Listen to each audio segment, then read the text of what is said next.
Olá pessoal, eu me chamo Vitor, sou estudante de doutorado aqui do programa de pós-graduação em Física da Universidade Federal de Santa Catarina. Sou orientado pelo professor Paulo Henrique Souto Ribeiro e estou aqui para falar um pouquinho sobre conversão paramétrica descendente espontânea. Nós fazemos parte do grupo de pesquisa de informação quântica do Sul. As linhas de pesquisa de interesse do nosso grupo são estas. O grupo é dividido entre os teóricos e experimentais. Eu trabalho na física experimental e estou vinculado à linha de pesquisa termodinâmica quântica. Eu decidi falar sobre este fenômeno porque é um fenômeno bastante recorrente nos trabalhos produzidos em nosso laboratório. Além disso, este fenômeno nos permite gerar pares de fótons emaranhados. Então vamos começar por desenrolar esse nome aparentemente complicado. Então nós temos a fonte de laser, o cristal, com propriedades não lineares, ele é extremamente importante, e os detectores de fótons. Então nós decidimos o laser sobre o cristal, e aqui o laser está muito bem representado por essas bolinhas de luz, esses pacotes de luz, esses pacotes de energia. Estes pacotes de luz ou pacotes de energia são chamados de fótons. Fótons são as partículas elementares que constituem toda e qualquer tipo de radiação. A maioria destes fótons passam através do cristal sem que ele seja absorvido. E quando isso acontece, de maneira espontânea, este fóton é convertido em outros dois fótons com frequências menores que o fóton original, por isso descendente. E conversão paramétrica é o nome dado a toda interação entre a radiação eletromagnética e algum material. Então vamos fazer um apanhado geral sobre as regras e os tipos de conversão envolvidos. Então, como dito anteriormente, o laser incide sobre o cristal não linear, e quando este absorve um destes fótons de maneira espontânea, ele o converte em outros dois fótons com frequências menores, viajando em direções distintas, direção signal e idle. Quero salientar que, embora essas direções, tanto nessa imagem quanto no vídeo anterior, tenham sido mostradas como retilíneas, na verdade, os fótons são emitidos em todas as direções, formando então um cone de luz. Os fótons que constituem esses pares, eles conservam sua energia e o seu momento. Então, quando algum elétron presente no material absorve um destes fótons, este elétron vai para o estado excitado e, ao decair para o estado fundamental, ele passa por duas transições, emitindo assim dois fótons. Entretanto, o intervalo de tempo entre esta emissão é tão curto que eles podem ser ditos como gerados de maneira instantânea. Esta condição permite que muitas das propriedades quânticas desses fótons estejam correlacionadas. Então vamos aos tipos de conversão. Esses dois tipos são os mais comuns, sendo o tipo 1 o reproduzido em nosso laboratório. Dada a condição de phase matching ou condição de casamento de fase, que é isso, é a condição em que os fótons conservam seu momento e a sua energia.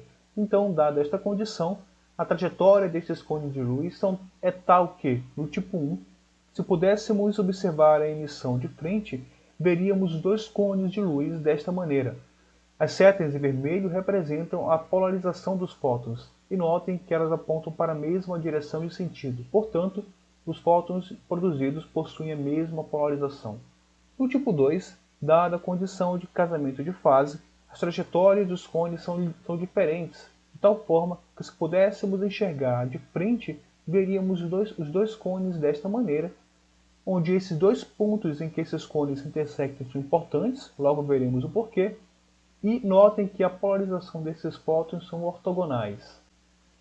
Então vamos olhar agora com um pouco mais de atenção para a conversão do tipo 1 e entender como esse tipo de conversão gera os pares de fótons emaranhados. Então essa imagem está legal porque ela mostra alguns dos elementos envolvidos no experimento. Então nós temos o laser, os espelhos, as placas de ondas que vão girar a polarização do laser para incidir sobre o cristal, os filtros polarizadores e os detectores. Então o cristal está no coração do experimento, uma vez que ele produz os pares de fótons que serão emaranhados.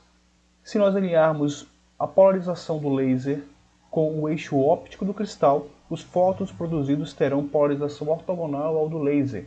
Da mesma forma, se nós girarmos para a vertical a polarização do laser e ainda mantivermos alinhado com o eixo óptico do cristal.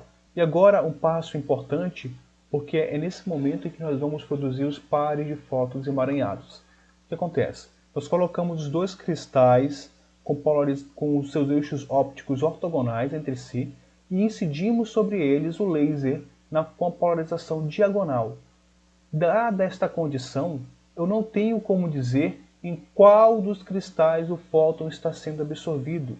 Portanto, os fótons gerados aqui estão no estado de superposição de polarização. E essa é a receita básica para nós produzirmos os pares de fótons emaranhados em nosso experimento. É garantir esse estado de superposição na polarização e a indistinguibilidade, ou seja, não ter como saber qual dos cristais o fóton foi absorvido. Então, para finalizar, eu queria só comparar os dois tipos de conversão.